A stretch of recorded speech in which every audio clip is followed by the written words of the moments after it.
الحمد لله الحمد لله الذي هدانا للإسلام وأشهد أن لا إله إلا الله وحده لا شريك له وأشهد أن سيدنا وإمامنا وشفيعنا ومولانا محمدا عبده ورسوله صلوات الله تبارك وتعالى عليه وعلى آله وأصحابه وذرياته وأهل بيته وأهل طاعته وبارك وسلم تسليما كثيرا كثيرا أما بعد فأعوذ بالله من الشيطان الرجيم بسم الله الرحمن الرحيم ولوطا إذ قال لقومه أتأتون الفاحشة ما سبقكم بها من أحد من العالمين. یہ سورۃ الاعراف کی 80 نمبر کی آیت کریمہ ہیں. اللہ سبحانہ و تعالی کے پاک ارشاد کا خلاصہ ہے ہم نے لوط علیہ السلام کو رسول بنا کر کے بھیجا.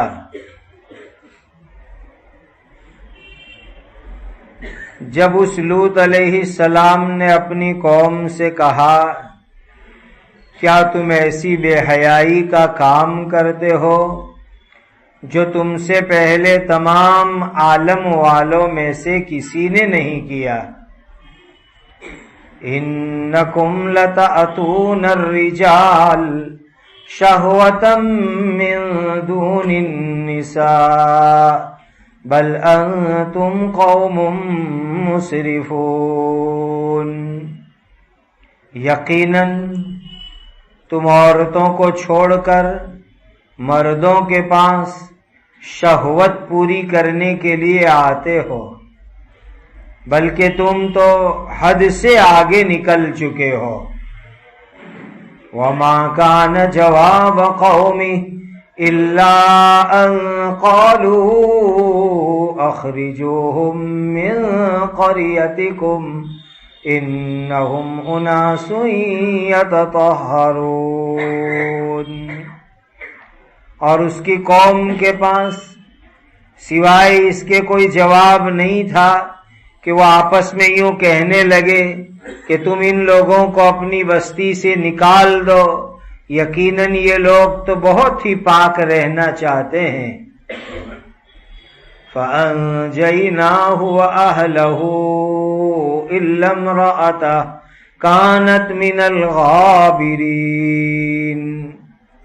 سو ہم نے اس لوط علیہ السلام کو اور ان کے متعلقین کو عذاب سے بچا لیا، مگر اس کی بیوی کو، وہ تو عذاب میں پیچھے رہنے والوں میں سے تھی. وَأَمْطَرْنَا عَلَيْهِمْ مَطَرًا فَانظُرْ كَيْفَ كَانَ عَاقِبَةُ الْمُجْرِمِينَ. اور ہم نے ان پر ایک زوردار پتھروں کی بارش برسائی، سو تم دیکھو کہ جرم کرنے والوں کی سزا کیسی رہی. ان آیتوں میں ایک عجیب واقعہ بیان کیا گیا ہے، اور یہ واقعہ قرآن کی کئی آیتوں میں آیا ہے. ایک دو نہیں، بہت ساری آیتوں میں، بہت ساری سورتوں میں آیا ہے. اور قرآن میں آئی ہوئی بات ہے وہ آپ کو سنانی ہے. اسی لیے کوئی یہ نہ کہے کہ بھئی ایسی بات مجمع کے اندر کیسے بیان کی. سب سے زیادہ حیا اور شرم حضرت نبی کریم صلی اللہ علیہ وسلم میں تھی. حضور سے بڑا کوئی حیا شرم والا نہیں ہو سکتا. لیکن حضور نے بھی یہ قرآن کی باتیں اپنی امت کو سنائی. اور سب سے بڑی بات یہ ہے کہ ہم کو پیدا کرنے والے اللہ خود قرآن میں بیان کر رہے ہیں.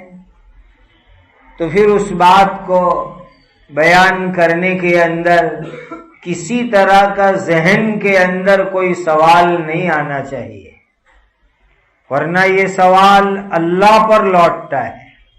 اللہ کی بے ادبی ہوتی ہے. حضرت نبی پاک صلی اللہ علیہ وسلم کی بے ادبی ہوتی ہے. قرآن کی آئی ہوئی یہ بات میں ذمہ داری سے آپ حضرات کو سناتا اور سمجھاتا ہوں. پچھلی 4 مجلس سے نبیوں کے قصے چل رہے ہیں سورہ اعراف میں. آج اللہ تعالیٰ کے ایک بڑے اونچے مرتبے کے نبی حضرت لوط علیہ الصلاۃ والسلام کا قصہ ہے. حضرت لوط کون ہے؟ کہاں ان کا وطن ہے؟ حضرت لوط علیہ السلام عراق میں بصرہ شہر کے قریب بابل نام کا ایک گاؤں تھا، وہاں کے رہنے والے ہیں. بابل شہر دنیا میں سے نقشے سے اب تو ختم ہو گیا، نام اس کا باقی ہے. بعض تمباکو وغیرہ بابل نام کے آتے ہیں ماوے کھانے کے. یہ بابل شہر ہے، کسی زمانے کے اندر بہت ڈیولپ شہر تھا، آباد شہر تھا. اور جان لو کہ اسی بابل شہر میں حضرت ابراہیم علیہ الصلاۃ والسلام کا بھی خاندان تھا.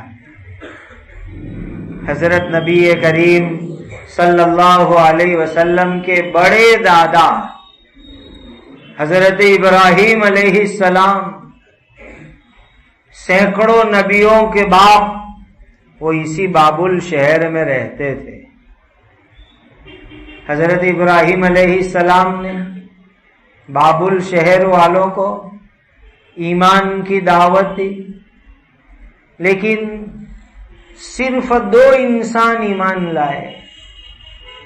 ایک آپ کی بیوی حضرت سارہ رضی اللہ تعالی عنہا، دوسرے آپ کے بھتیجے حضرت لوط علیہ الصلاۃ والسلام.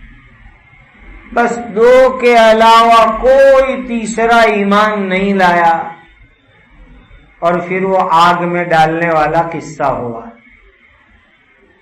حضرت ابراہیم علیہ السلام کو حکم ہوا اللہ کا، ہجرت کی اور بابل شہر چھوڑ کے روانہ ہو گئے. ایک ندی ہے جس کا نام ہے نہر اردن، بڑی مقدس ندی ہے. پہلے جب سورہ بقرہ کی تفسیر ہوئی تھی اس میں بھی اس کا تذکرہ گزرا تھا. یہ ندی چھوٹی سی ہے، کوئی بڑی بھی نہیں ہے، لیکن اس کا قرآن مجید کے اندر 3-4 جگہوں کے اوپر اللہ تعالیٰ نے ذکر فرمایا ہے. فلما فصل طالوت بالجنود قال ان اللہ مبتلیکم بنہر اذ یلقون اقلامہم ایہم یکفل مریم. ان سب آیتوں میں الف لام میم غلبت الروم فی ادنی الارض، یہ سب جگہوں پر یہ اردن کی ندی مراد ہے. بڑی مقدس ندی ہے، سینکڑوں نبی اس کے کنارے آئے اور اللہ کے دین کا کام کیا ہے. جب جارڈن سے پیلسٹائن جاتے ہیں تو یہ ندی کو پار کر کے جانا ہوتا ہے۔ عجیب بات ہے کہ اس ندی کے اوپر ایک پل بنا ہوا ہے، آدھا پل جارڈن کے قبضے میں ہے اور آدھا پل پیلسٹائن اور اسرائیل کے کنٹرول میں ہے۔ جب مسجد اقصی جاتے ہیں تو جارڈن سے نکل کر کے وہیں اس ندی کے پل سے پہلے کسٹم امیگریشن ہوتا ہے، پھر وہاں سے آگے چلتے ہیں تو آدھے پل سے اسرائیل کی پولیس چیک کرتی ہے، پھر وہاں سے آگے جانے کے بعد پیلسٹائن کے اندر مسجد اقصی میں داخل ہونا نصیب ہوتا ہے۔ الحمدللہ 3-4 جگہوں کے اوپر اس ندی کے کنارے کو دیکھنے کی، اس کے پانی میں جانے کی سعادت اللہ کے فضل سے حاصل ہوئی۔ تو حضرت ابراہیم علیہ السلام جب تشریف لے گئے، اللہ کی طرف سے آپ کو ہجرت کرنے کا حکم مل گیا، تو آپ گئے اپنے بھتیجے حضرت لوط، اس وقت ابھی ان کو نبوت نہیں ملی تھی، اور بیوی سارہ کو لے کر کے، تو جب اس اردن ندی کے کنارے پر پہنچے تو اللہ کے حکم سے مشورہ کیا اور علاقہ تقسیم کر لیا۔ حضرت ابراہیم علیہ السلام کنعان کے علاقے میں تشریف لے گئے۔ کنعان یہ ایک شہر کا نام ہے پیلسٹائن میں، اس علاقے میں ابراہیم علیہ السلام تشریف لے گئے، اور حضرت لوط علیہ السلام صدوم نام کا ایک علاقہ ہے، وہاں دین کی محنت کرنے کے لیے تشریف لے گئے، اللہ نے ان کو بھی نبی بنا دیا۔ یہ صدوم راجدھانی تھی، کیپٹل تھا، اور اس کے آجو باجو دوسرے 5-7 شہر تھے، سبوبیم، آمورا، سغور وغیرہ 5-7 دوسرے شہر تھے، اور صدوم اس کی راجدھانی اور کیپٹل تھا۔ دونوں چچا بھتیجے نے مشورہ کر لیا، ابراہیم علیہ السلام ادھر گئے مسجد اقصی اور کنعان کے علاقے میں، حضرت لوط علیہ السلام یہ صدوم کے علاقے میں آئے۔ صدوم یہ پورا علاقہ، پورا ایریا اس زمانے کے اندر بہت ہی خوبصورت علاقہ تھا، اسی لیے کہ مبارک زمین سامنے ہے، جس کو اللہ تعالیٰ نے خود قرآن میں مبارک فرمایا، الذی بارکنا حولہ، یہ پورا علاقہ اللہ نے برکت والا بنایا، پیلسٹائن، مسجد اقصی، اس کا اطراف کا علاقہ، تو پورا علاقہ باڑیوں والا، پھل فروٹ والا، ہرا بھرا بہترین علاقہ۔ حضرت لوط علیہ السلام وہاں تشریف لے گئے۔ اللہ تعالیٰ نے اس علاقے کے لوگوں کو مال دیا تھا، باڑیاں دی تھی، پیسے دیے تھے، تو ان کے دماغ کے اندر ایک تکبر آیا، اور جب انسان خود کو جب یہ سمجھتا ہے کہ میں کسی کا محتاج نہیں ہوں، میرے پاس سب کچھ ہے، مجھے کسی کی ضرورت نہیں ہے، تو اس وقت انسان آوارہ اور آزاد بن جاتا ہے۔ جب بھی انسان نے یہ سوچا کہ میرے پاس سب کچھ ہے، میں کسی کا محتاج نہیں ہوں، بس اسی وقت انسان آوارگی میں، گناہ میں، نافرمانی کے اندر مبتلا ہوتا ہے۔ تو یہاں بھی ایسا ہی ہوا۔ صدوم شہر اور اس کے آجو باجو کے شہر والوں کے پاس پھل فروٹ میوے بہت کچھ ہے، تو آوارہ بن گئے، آزاد بن گئے، اور قسم قسم کے گناہوں کے اندر پڑ گئے۔ حضرت لوط علیہ السلام تشریف لے گئے، وہ تو آپ کا وطن تو تھا نہیں، لیکن اللہ کے دین کی محنت کے لیے آپ نے وہ علاقے کو اپنا وطن بنا لیا کہ اب یہیں رہیں گے، دین کا کام کریں گے، اور وہاں کی ایک عورت سے آپ نے شادی بھی کر لی۔ عجیب بات، وہ عورت ایمان نہیں لائی، اور اس زمانے کے اندر ایسا ہوتا تھا کہ ایک مومن کی شادی کافرہ عورت سے ہو سکتی تھی، جائز تھا اس زمانے میں. یہ تو حضرت نبی کریم صلی اللہ علیہ وسلم کی شریعت میں اللہ نے قانون بنا دیا کہ کوئی ایمان والا کافرہ مشرک عورت سے شادی نہ کرے، کوئی ایمان والی عورت کافر مشرک مرد سے نکاح نہ کرے. یہ ہماری شریعت میں قانون بن گیا. حضرت لوط علیہ السلام نے نکاح کیا، لیکن وہ عورت ایمان نہیں لائی. ایمان تو نہیں لائی، لیکن ساتھ میں اندر سے آپ کی دشمن بن کے رہی. اور جو عورت شوہر کی دشمن بن کے رہے تو اس عورت کو دنیا آخرت میں نقصان ہی اٹھانا پڑتا ہے، بربادی کے سوا کچھ نہیں ملتا. حضرت نے محنت کی، بہت محنت کی. چند لوگ ایمان لائے، زیادہ لوگ ایمان نہیں لائے. اکثر لوگ نافرمانی، گناہ، برائی میں مبتلا رہے. عجیب عجیب قسم کی ان کے اندر گناہ اور برائیاں تھی.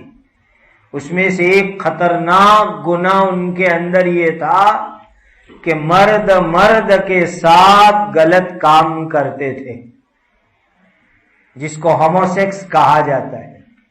مرد کے ساتھ غلط کام کرتے تھے. یہ اس قوم کے اندر خطرناک بیماری تھی. عبد الملک جو بنو امیہ کے ایک بادشاہ گزرے، وہ فرماتے ہیں کہ اگر قرآن میں اللہ تعالی اس قوم کے قصے کو بیان نہ فرماتے تو شاید انسانوں کو پتہ بھی نہ چلتا کہ انسان سے بھی اپنی خواہش پوری کرتا ہے. یہ ان کی کم علمی کی بات ہو سکتی ہے. تورات میں، انجیل میں، موجودہ بائبل میں بھی اس کا واقعہ موجود ہے، قوم لوط کا واقعہ. بہرحال یہ ان کی اپنی بات ہوگی. یہ لوگ جانور سے بھی زیادہ بدتر قوم کے لوگ تھے کہ جانور میں بھی کبھی ایسا نہیں ہوتا کہ جو میل ہوتا ہے، نر ہوتا ہے، وہ دوسرے میل سے، نر سے اپنی خواہش پوری کرے.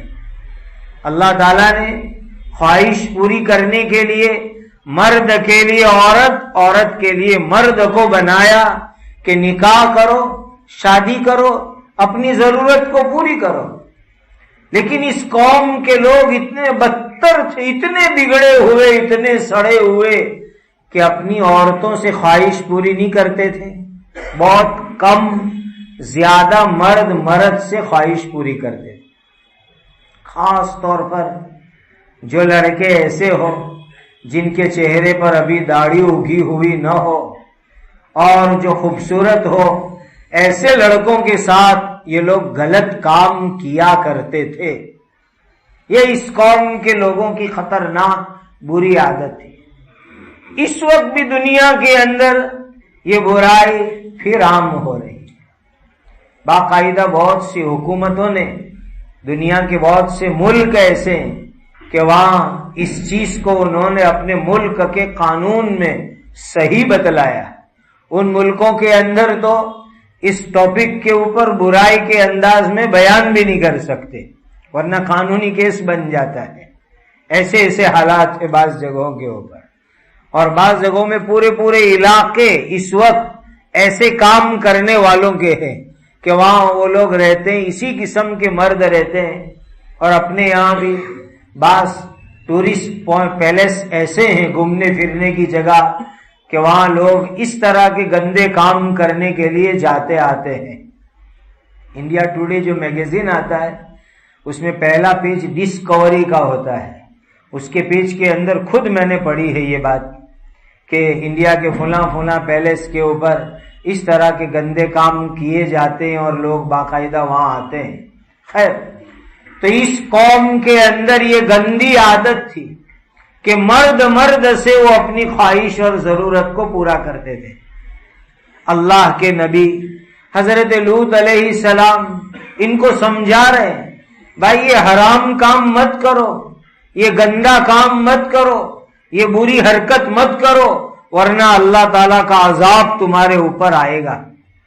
خواہش پوری کرنی ہو نبی کے دل میں اپنی امت کی کیسی شفقت ہوتی ہے اندازہ لگاؤ۔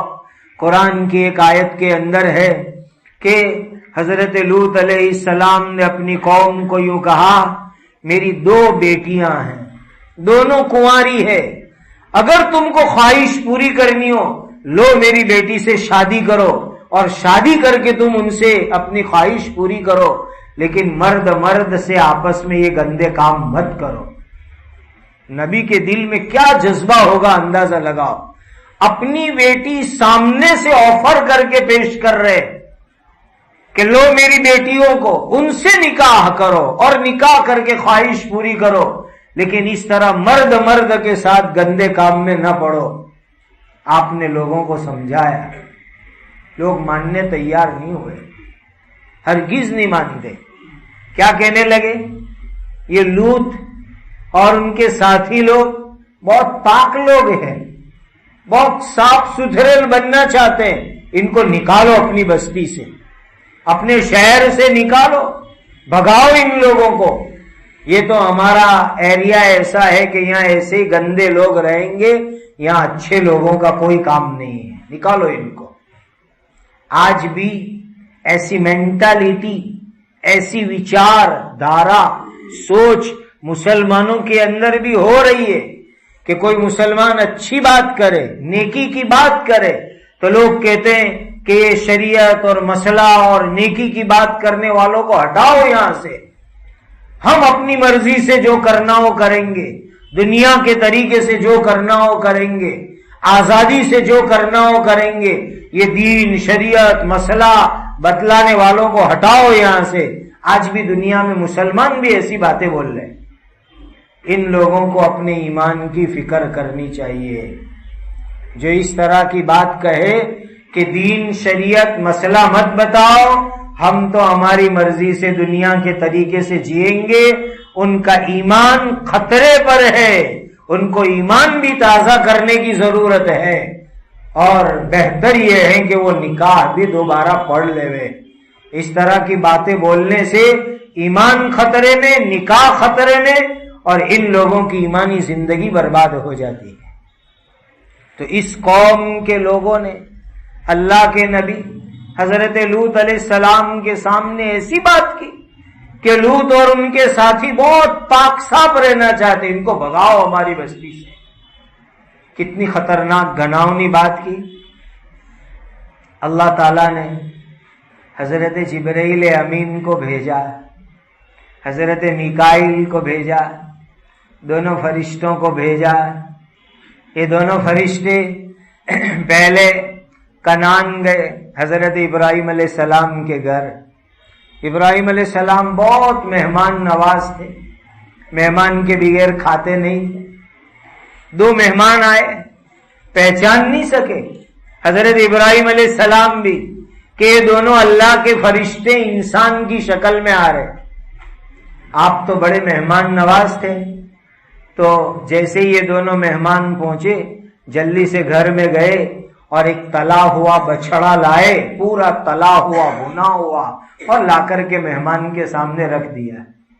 قرآن کی دوسری آیت میں فما لبث ان جاء بعجل حنیذ، اسی پر سے ہم نے حنیذ نام لیا تھا۔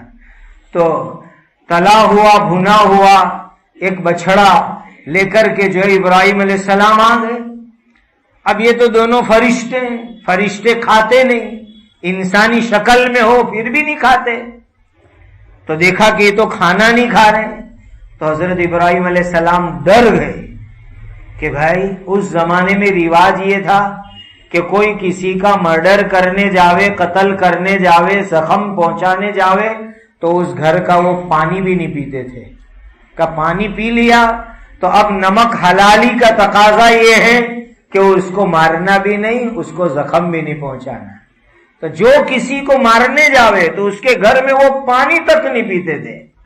تو ان ابراہیم علیہ السلام کو یہ ڈر ہوا کہ یہ کوئی میرا قتل کرنے تو نہیں آئے کہ جو کھانا بھی نہیں کھا رہے، پانی بھی نہیں پی رہے۔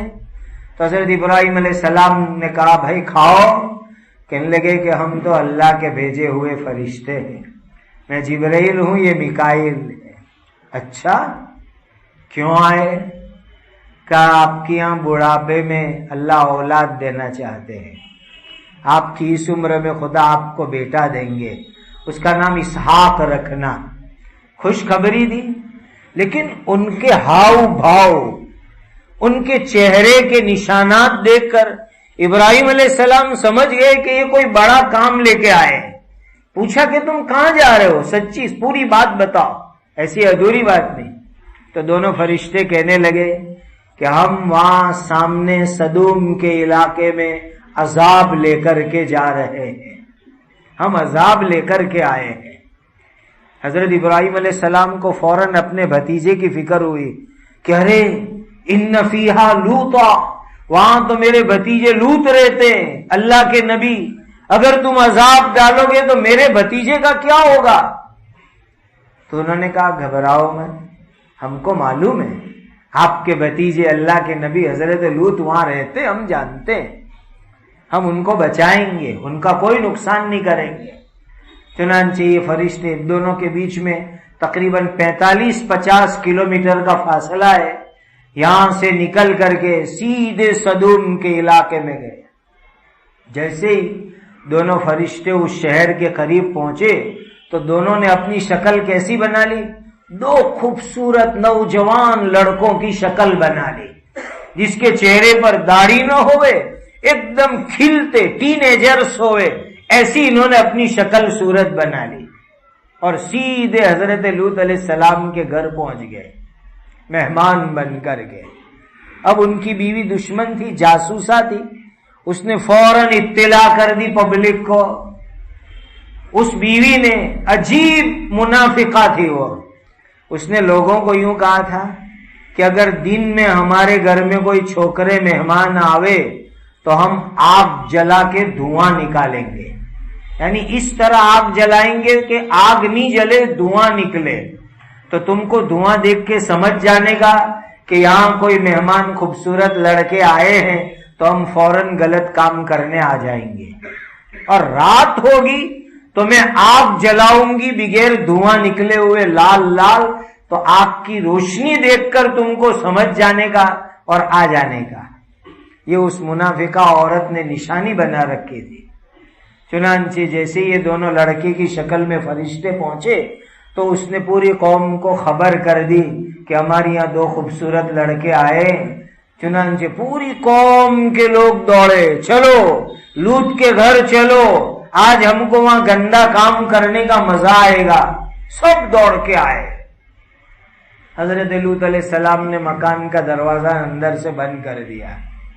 یہ باہر سے چلا رہے، لوط مہمانوں کو نکالو، مہمان کو ہمارے حوالے کر دو، ہم کو سونپ دو، ہم کو ان کے ساتھ غلط کام کرنا ہے۔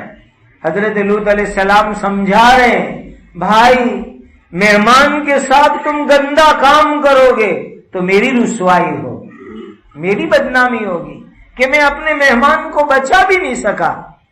تم اللہ کے واسطے جاؤ، میری بیٹیوں سے شادی کرو، تمہارے گھر میں عورتیں ان سے خواہش پوری کرو۔ کہا نا، ہم کو تو آپ کے مہمان ہی چاہیے۔ اور جب دروازہ آپ نے نہیں کھولا تو قوم کے لوگ جنہوں نے چاروں طرف سے مکان کو گھیر لیا تھا وہ دیوار پر چڑھنے لگے کہ اب دیوار پر چڑھ کے مکان کے اندر کودے، اندر کی طرف کودنے بھی آئے بڑے بڑے سردار لوگ۔ بس اس وقت حضرت جبرائیل امین نے حضرت لوط علیہ السلام کو کہا، اے اللہ کے نبی، ہم جو آپ کے یہاں مہمان آئے ہیں، ہم نوجوان چھوکرے نظر آ رہے ہیں لیکن ہم تو اللہ کے فرشتے ہیں، میں جبرائیل ہوں، یہ میکائیل ہے، آپ ٹینشن مت لو، یہ پوری قوم آئی ہے، کوئی ہم کو ٹچ بھی نہیں کر سکے گی، ہاتھ بھی نہیں لگا سکے گی۔ اور پھر جیسے وہ کود کود کے آئے، حضرت جبرائیل امین نے اپنا پر کھولا، جیسے پرندوں کے پر ہوتے، یہ تو سمجھانے کے لیے حدیث میں پر ہی آیا ہے، تو جبرائیل امین نے اپنا پر کھول کر کے ایک تماچا مارا پوری پبلک کو، تو وہ سب اندھے ہو گئے، اسی منٹ پر اندھے ہو گئے، اور اندھے ہو کر کے بھاگے کہ چلو لوط نے ہمارے اوپر جادو کر دیا، ہماری آنکھ ختم ہو گئی۔ ہماری آنکھ اچھی ہو جائے گی، پھر ہم لوط کو بھی ماریں گے، مہمانوں کو بھی ماریں گے۔ یہ کہتے ہوئے سب بھاگے۔ پھر حضرت جبرائیل نے کہا، اے اللہ کے نبی، آپ اب روانہ ہو جاؤ، آج صبح صبح ہم اس قوم کو اللہ کا عذاب دینے والے ہیں، آپ روانہ ہو جاؤ، ایمان والوں کو لے کر جاؤ، جتنے مومن ہیں ان کو لے کر۔ آپ کی 2 بیٹیاں تھیں، وہ ایمان لائی تھی، اور دوسرے چند آدمی ایمان لائے تھے، ان کو لے کر کے آپ نکلے۔ جبرائیل امین نے ہدایت دی کہ کوئی پیچھے مڑ کے نہیں دیکھے، آپ کو آگے دیکھ کے ہی چلنا ہے، پیچھے نہیں مڑنا۔ کتنی بھی بھیانک آواز آوے، کچھ بھی ہو جاوے، لیکن پیچھے مڑ کے نہیں دیکھنا، آگے دیکھ کر کے چلنا ہے۔ یہ قانون بتلا دیا جبرائیل امین نے۔ حضرت لوط علیہ السلام چلے دونوں بیٹیوں کو، ایمان والوں کو لے کر۔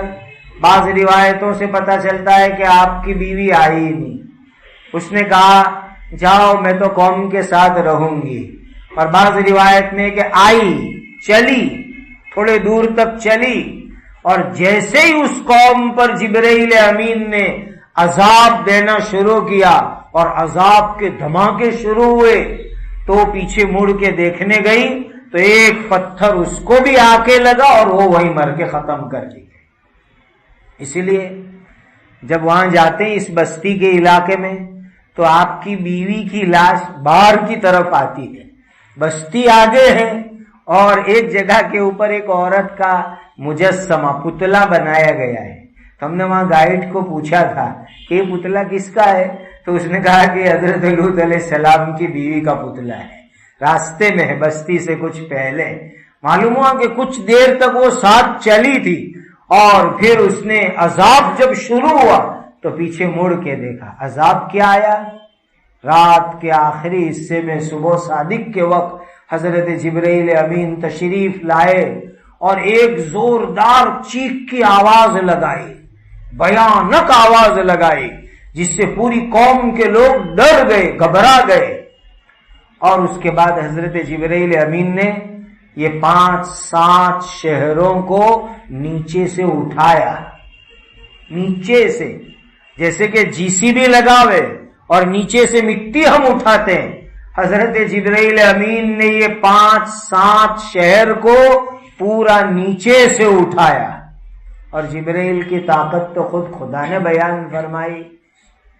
کتنی زبردست طاقت جبرائیل امین کی کہ میرے اور آپ کے پیارے آقا حضرت محمد الرسول اللہ صلی اللہ علیہ وسلم نے جبرائیل امین کو کہا، جبرائیل تم ہمیشہ الگ الگ انسانی شکل میں آتے ہو، کبھی اصلی شکل بھی تو تمہاری دکھاؤ کہ تمہاری اصلی شکل کیسی ہوتی ہے۔ تو ایک دن حضور مکہ مکرمہ کے اندر چل رہے تھے، غار ہیرا کی طرف سے، جو محلہ جیاد ہے اس طرف میں، تو حضرت جبرائیل امین کو دیکھا تو مشرق سے مغرب، پورو سے پشچم، ایسٹ ٹو ویسٹ، پوری دنیا کا آسمان حضرت جبرائیل امین نے گھیر رکھا تھا۔ اتنا بڑا ان کا بدن اور قد اور ان کا پر، حضور دیکھ کر کے بے ہوش ہو کے زمین پر گر پڑے، اور جب ہوش آیا تو جبرائیل نے کہا، اے اللہ کے پیارے آخری نبی، آپ نے ابھی میری اصلی شکل دیکھی؟ مشرق سے مغرب، پورو سے پشچم، پورا آسمان کا یہ تو میرا ایک پر تھا، اللہ نے ایسے مجھے 600 پر عطا فرمائے۔ یہ صحیح مسلم شریف کی حدیث ہے کہ ایسے 600 پر خدا نے مجھے عطا فرمائے۔ اندازہ لگاؤ جبرائیل کو خدا نے کتنی بڑی طاقت دی ہوگی۔ انہوں نے وہ 5-7 پوری بستی کو زمین کے اندر سے اٹھایا، ایک انگلی کے پوروے کے اوپر اٹھایا، اپنی اتنی مقدار کے اوپر، اور اٹھا کے لے کے جبرائیل چلے، اوپر چلے، اوپر چلے، اتنا اونچے چلے کہ رات کے آخری حصے میں مرغے بولتے ہیں۔ جو لوگ مرغے پالتے ہیں، دیسی مرغے، وہ جانتے ہیں کہ آدھی رات کے بعد مرغے اذان دینا شروع کرتے ہیں۔ تو رات کے آخری وقت میں قوم لوط کے مرغوں نے جو اذان کی آواز دی، وہ پہلے آسمان کے فرشتوں نے سنی، اتنا قریب تک لے گئے آسمان کے جبرائیل امین، اور وہاں لے جا کر کے وہ پوری بستی کو یوں پلٹ دیا، سیدھا اٹھا کے لے گئے، اوپر لے جا کے پٹک کے چھوڑ دیا، دھڑام سے وہ 5-7 شہر پورے کے پورے اوپر سے نیچے کی طرف گرے، اور پھر اوپر پتھروں کی بارش ہوئی۔ پتھر بھی کیسے؟ نشان والے، نام والے، ہر ایک کے نام والا پتھر، اور اسی کو آ کر کے وہ لگتا تھا۔ اب بھی اس میں سے کچھ پتھر اس علاقے میں بتلائے جاتے ہیں، اور پوری بستی کو اللہ نے ختم کر دیا، باڑیاں بھی مٹ گئی، اور وہ پھل فروٹ بھی ختم، 7 شہر ختم، اور ایسے ختم ہوئے کہ آج 3-4-5 ہزار سال، تقریباً 5,000 سال گزرنے کے بعد بھی آج تک وہاں پر کوئی انسان آباد نہیں ہوا۔ 5,000 سال قریب گزرنے کے بعد بھی، بلکہ کیا بن گیا؟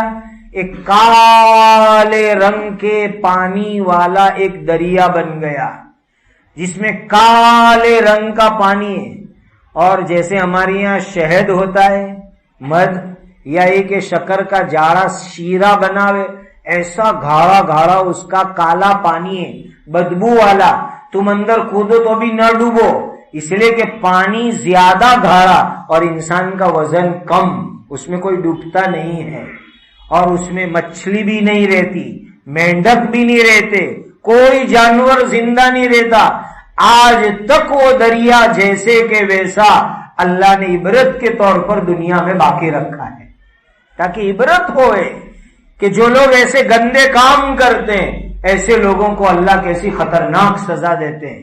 خدا کے گھر میں بیٹھا ہوں، سامنے قرآن ہے، جمعہ کے دن جب ہم اس علاقے میں گئے، موتا کی مسجد میں جمعہ کی نماز پڑھی، پھر وہاں سے ہم اس علاقے میں گئے تھے، 5,000 سال گزرنے کے بعد بھی آج وہاں عذاب کا ڈر لگتا ہے، ایسا لگتا ہے کہ چاروں طرف عذاب عذاب ہے، ابھی کچھ ہوگا، ابھی کچھ ہوگا، دل میں چین ہی نہیں آتا، اور لال لال ڈراؤنے پتھر اور خطرناک علاقہ، آج بھی وہ ڈر ہم کو لگتا ہے کہ جیسے ابھی عذاب آیا، ابھی عذاب آیا ہو۔ اور اتنا گہرا ہو گیا وہ علاقہ، اتنا نیچا ہو گیا کہ تقریباً 400 میٹر کے قریب سمندر کے لیول سے وہ علاقہ نیچے ہے۔ دنیا میں کسی چیز کی اونچائی نیچائی ماپتے ہیں تو سی لیول سے، سمندر کے لیول سے ناپتے ہیں، تو تقریباً 420 میٹر کے قریب وہ سمندر کے لیول سے نیچا علاقہ ہو گیا۔ جب گاڑیاں نیچے اترتی ہے تو کان میں ایسا لگتا ہے جیسے کہ کوئی ہوائی جہاز، ایروپلین لینڈ ہوتا ہے، اترتا ہے، تو اس وقت کیسی کان میں کیفیت ہوتی ہے؟ اس علاقے میں جاتے وقت گاڑی جب نیچے اترتی ہے تو کان کی ایسی کیفیت ہوتی ہے۔ وہ پورا علاقہ آج بھی ویسے کا ویسا موجود ہے۔ اللہ تعالیٰ نے اس پوری قوم کا ستیہ ناش کر دیا، عذاب میں ہلاک کر دیا اور ختم کر دیا۔ اسی کو اللہ تعالیٰ نے ارشاد فرمایا کہ وَأَمْطَرْنَا عَلَيْهِمْ مَطَرًا، پتھروں کی بارش ہم نے برسائی۔ دیکھو مجرموں کا، گنہگاروں کا کیسا خطرناک برا انجام ہوا۔ اسی لیے ہمارے حضرت امام ابو حنیفہ رحمت اللہ علیہ فرماتے ہیں کہ آج بھی اگر کوئی ایسا گندا کام کرے تو دونوں کو، گندا کام کرنے والوں کو اونچی جگہ لے جاؤ، پہاڑ پہ لے جاؤ، اونچی بلڈنگ پہ لے جاؤ اور الٹا ڈال دو اس کو، اور پتھر مار کے مار ڈالو اس کو۔ آج بھی امام ابو حنیفہ کا یہی مسلک ہے۔ اور حدیث میں نبی کریم صلی اللہ علیہ وسلم نے فرمایا جو ایسا کام کرے اور کروائے دونوں کو قتل کر دو، اس کو زندہ مت رکھو۔ اتنی سخت بات حضور نے حدیث میں ارشاد فرمائی۔ اللہ تعالیٰ اس طرح کے گھناؤنے، گندے، برے کاموں سے انسانیت کی حفاظت فرمائے۔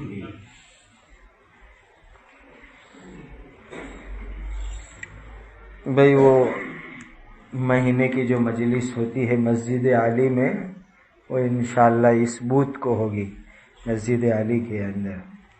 ہمارے بہت سارے حضرات اس وقت بیمار چل رہے ہیں، اللہ سب کو شفا اور تندرستی عطا فرمائے۔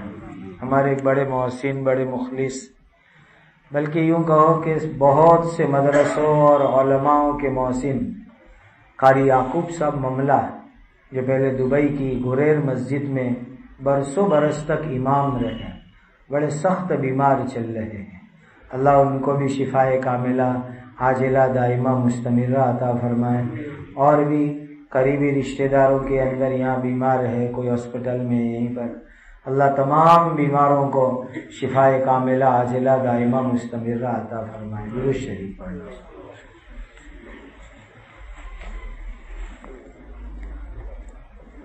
الحمدللہ رب العالمین، سبحان اللہ وبحمدہ، سبحان اللہ العظیم۔